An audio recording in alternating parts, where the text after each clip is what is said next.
Interd, ciência e cultura.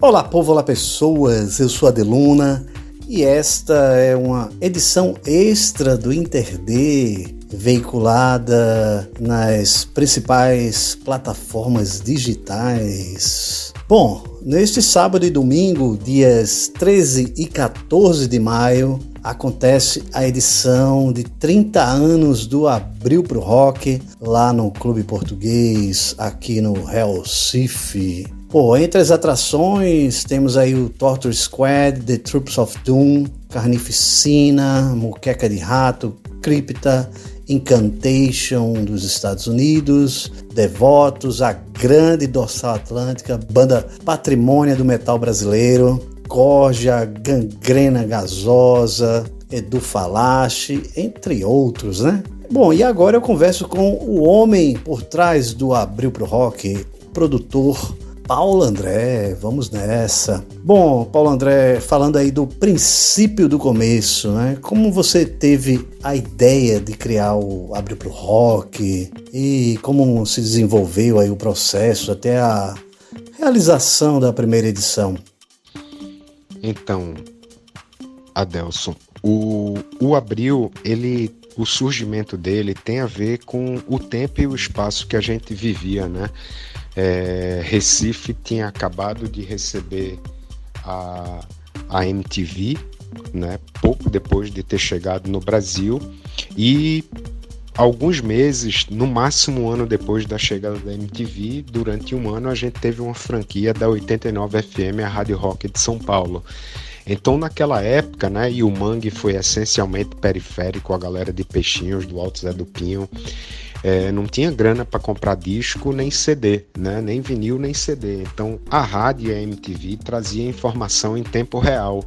E aquilo criou uma movimentação na cidade, né? Então o Manifesto Mangue é de 92, a Soparia é de 92, o axé tinha chegado com tudo na cidade, além do pagode e o forró estilizado, né? De Mastruz com Leite, aquela primeira geração lá. E o mangue era algo bem underground, assim, para pouca gente, né? Como eu transitava na cena cultural, não só na música, mas na cena cultural como um todo, eu via de perto essa movimentação que estava acontecendo na cidade, né? E o Natal de 92 é bem significativo, porque teve o Mangue Feliz na Galeria Joana d'Arc, no Pina, teve o Natal da Soparia com Lula Cortes, que tinha barba e cabelo branco chegando em cima de uma charrete fantasiado de Papai Noel, e eu e Fred Lasmar fizemos uma festa em Olinda, na Pousada Quatro Cantos, com duas bandas de rock tocando, Paulo Francis Vai Pro Céu e outra banda, e mais o Maracatu Nação Pernambuco. Então aquele Natal de 92 mostra a movimentação que havia naquele momento na cidade, né? E não daria para fazer, né?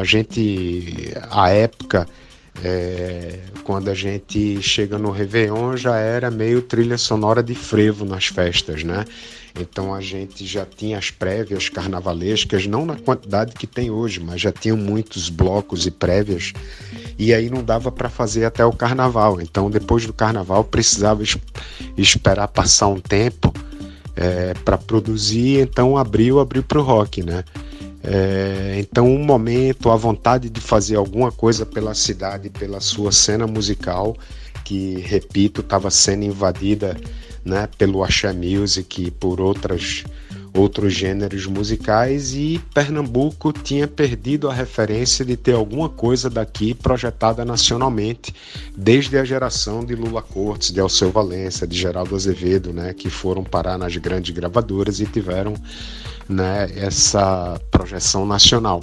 A gente tinha perdido essa referência de ter algo daqui projetado, né? As bandas eram bandas incríveis ali naquele line-up, inclusive trazendo essa galera do Woody Gruder dos anos 70 para a primeira edição do Abril, como Lula Cortes e Laílson, mas também as duas bandas do Manifesto Mangue, Mundo Livre S.A. e Chico Science Nação Zumbi, as duas únicas bandas que tinham vinil lançado, fortemente influenciada pelos anos 80, pela cena gótica principalmente, que era Academia do Medo e Tempo Nublado, né? Entre outras bandas, e o Maracatu Nação Pernambuco, né? Que tinha uma movimentação ali nas domingueiras de Olinda, levando um público jovem para valorizar essa música tradicional pernambucana. E esse era o momento, então a gente decidiu juntar 12 bandas em um maracatu e seja o que Deus quiser, né? Inclusive eu publiquei essa semana um artigo que eu escrevi para o Jornal do Comércio, que eles tinham um negócio chamado Espaço Aberto, que era vendendo peixe de algo que não existia, né? Eu tinha 25 anos e você vender um festival que ainda não existe numa cidade que tinha perdido essa referência de ter coisas daqui valorizadas e projetadas, era um pouco de ousadia, eu diria. Bom, eu sei que são muitos, né? Mas você poderia citar alguns dos momentos que mais te marcaram nesses 30 anos? É difícil, né? Em 28 edições, na verdade, porque são 30 anos e a gente vai para a 28ª edição, que estava pronta e foi cancelada em 2020 por causa da pandemia. Mas em 30 anos é difícil, né? Eu destacaria as primeiras edições que Chico Science Nação Zumbi tocaram nas 4 primeiras edições, então os shows sempre foram históricos. Alguns encontros que aconteceram, né? Como depois do falecimento do Chico, quando o Max Cavaleira veio e subiu com a Nação Zumbi. Destacaria os primeiros shows do Devotos do Ódio, ainda naquela época, o Mestre Ambrósio, né, Face do Subúrbio, Via Sati, a galera daqui que conseguiu, né, o Querosene Jacaré, entre outras bandas, que conseguiu chegar nas gravadoras e ter alguma projeção nacional, Jorge Cabeleira. Então, e em algum momento, depois que a gente tinha trazido praticamente todo mundo na cena pop e rock brasileira que artisticamente nos interessava, a gente começou a investir nas atrações internacionais, né? Então, a Deus, da Bélgica, banda Deus, que veio na 4ª edição do Abril pro Rock, a última no Circo Maluco Beleza, né? Shows históricos, por exemplo, o Motorhead, né?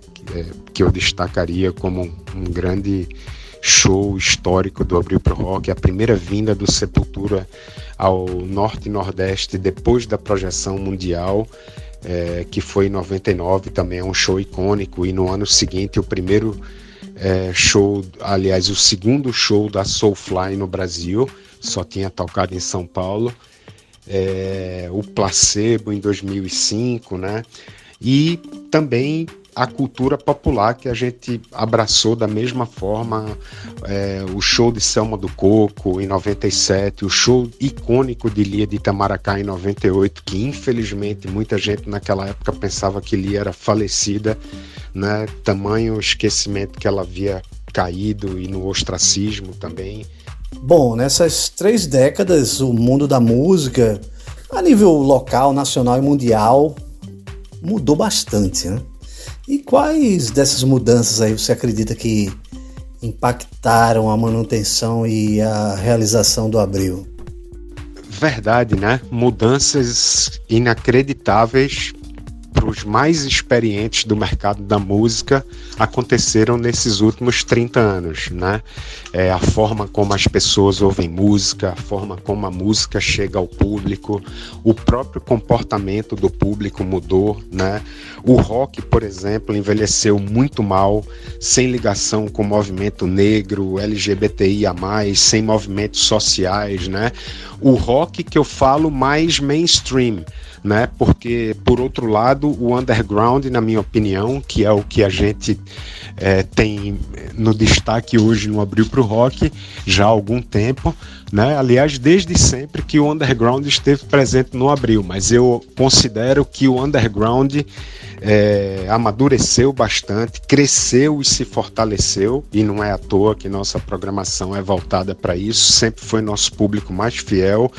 Quando a gente tinha a Petrobras e tivemos por mais de uma década até a chegada do governo fascista, a gente conseguia trazer 2 atrações internacionais de médio porte por um preço muito honesto, que chegava a ser 1/3 do preço que o show de uma das atrações do festival, no caso internacional, cobrava no show sozinha em São Paulo, né? Então isso fez com que a gente criasse uma movimentação pelo Nordeste, e hoje eu acho que o Abril pro Rock é isso, é uma grande celebração, um grande encontro da cena underground nordestina, né? Que fez a galera sair de longe, não só para ver as bandas, mas também por conta de que é acessível, né? A gente todo ano tem caravana de Caruaru, Aracaju, Maceió, Campina Grande, e quando a gente consegue ter, né? No caso esse ano a gente só tem o Incantation no sábado de atração internacional por causa da alta do dólar, por causa da proximidade de 2 outros grandes festivais, que é o Summer Breeze, pela primeira vez no Brasil agora em abril, e o Monsters of Rock, né? A gente não conseguiu trazer outras bandas, mas essas atrações internacionais é que começaram a movimentar esse público, porque se for para o Rio ou São Paulo assistir, né, é muito mais caro. Então é melhor vir até Recife. O Abril pro Rock também construiu essa credibilidade que faz a galera sair de longe, né? E uma das mudanças que impactaram é uma coisa, na minha opinião, como produtor musical, olhando para um futuro, né? 2037 serão 500 anos do Recife. É o nosso carnaval ter se transformado num grande festival de música pop aberto ao público, né? Então a gente vê, quando a gente vê um bloco mais tradicional desfilando, a gente vê muita gente já na terceira idade e muito pouco jovem, né? A cultura popular também é uma minoria de jovens que valorizam a cultura popular. Então, olhando para um futuro de curto, médio prazo, a gente vai começar a ver o desaparecimento dessas manifestações e a chegada de uma nova geração que está muito preocupada com a festa e nem tanto com o conteúdo dela, né? Então, claro que isso impactou no Abril, outros festivais surgiram, festas viraram festivais e por aí vai. Então a gente acabou se voltando, entendendo também que é um mercado que tem um gargalo, principalmente aqui na região norte e nordeste, que é o metal, o punk e o hardcore, que a gente chama, né, de uma cena mais underground. Então a gente acabou se voltando para o nosso público mais fiel, né, que desde a segunda edição que a gente teve os Devotos do Ódio, na época ainda tinha o do Ódio, na terceira os Cabelo Duro de Brasília, a gente sempre teve as bandas pesadas e um dia destinado a elas. E agora a gente entende que tem que fortalecer essa cena. A gente está passando por uma transição também nessa cena underground brasileira, né? As grandes bandas, Sepultura, Ratos de Porão, Crisium, Angra, se projetaram há pelo menos 25, 30 anos, né? Nacionalmente e algumas internacionalmente também. E agora a gente precisa de uma renovação, mas essa nova geração de bandas, como por exemplo a Cripta, que está voltando de uma turnê internacional, né, que as meninas já passaram pelo Abril quando faziam parte da Nervosa em 2015, ainda não tem um público expressivo, está em processo de formação. A gente dá um status de atração principal, sabendo que elas ainda, vamos dizer assim, não vendem ingresso como atração principal, né? Então a gente está nessa transição agora do público e o desafio é puxar cada vez mais uma galera jovem para vir para o festival e conhecer esse universo que está completamente fora da grande mídia hoje. Bom, o que era antes um dia, né, o dos sons pesados, de um tempo para cá se tornou a programação dominante no Abril pro Rock. E por que a mudança, né? E acrescentando, nas redes do Abril a gente nota uma preocupação social do evento, com questões como representatividade e afins, coisa que não é assim muito comum a gente observar em eventos de metal pelo Brasil afora, né? Você poderia comentar a respeito? Sim, cara, a gente tem que ter essa preocupação, né, com essa questão de gênero, com a questão da presença feminina na programação dos festivais, não só do Abril também, né, incentivar cada vez mais mulheres a participarem dessa cena underground e que também cresceu muito nos últimos tempos, né?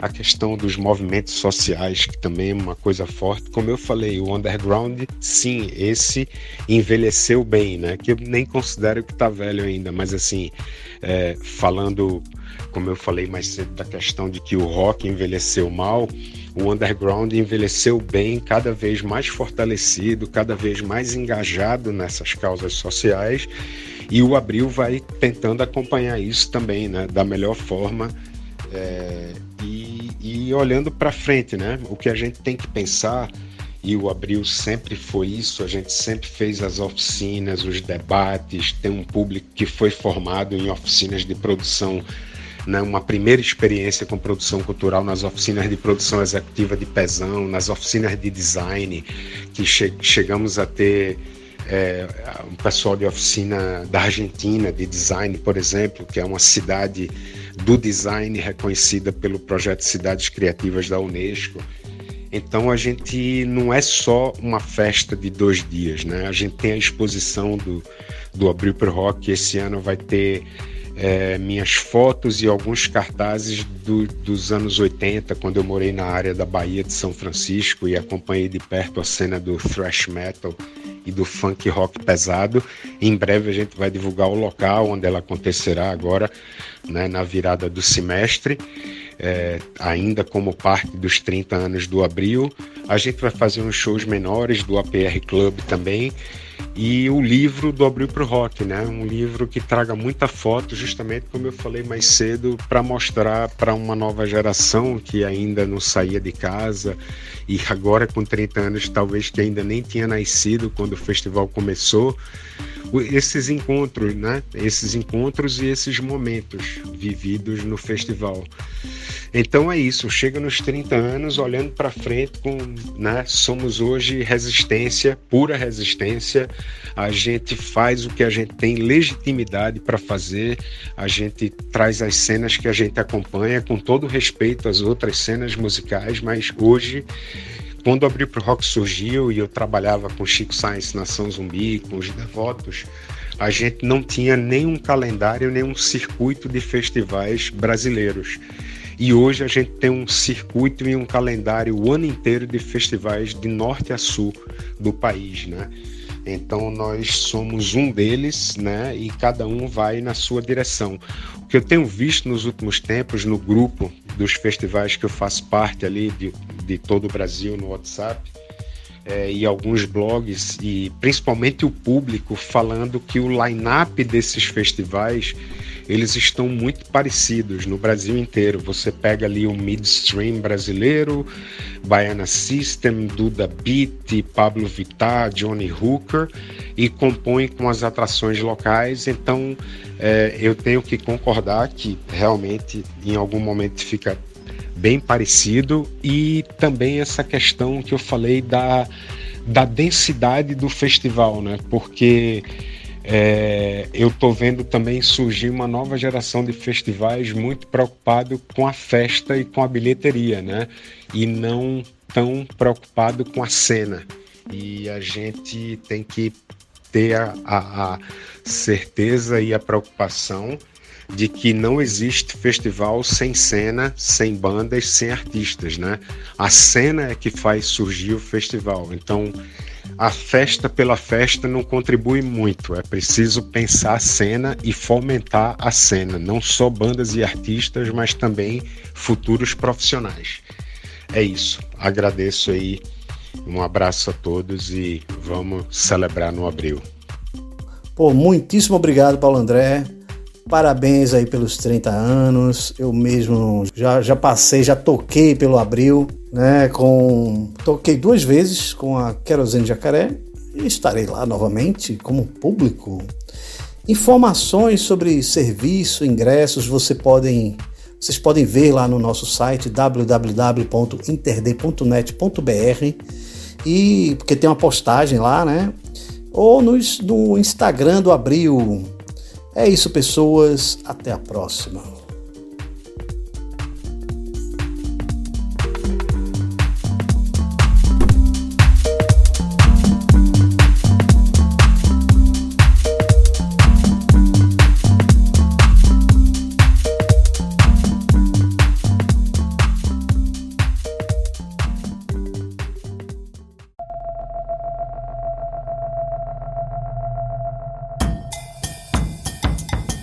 InterD, Ciência e Cultura.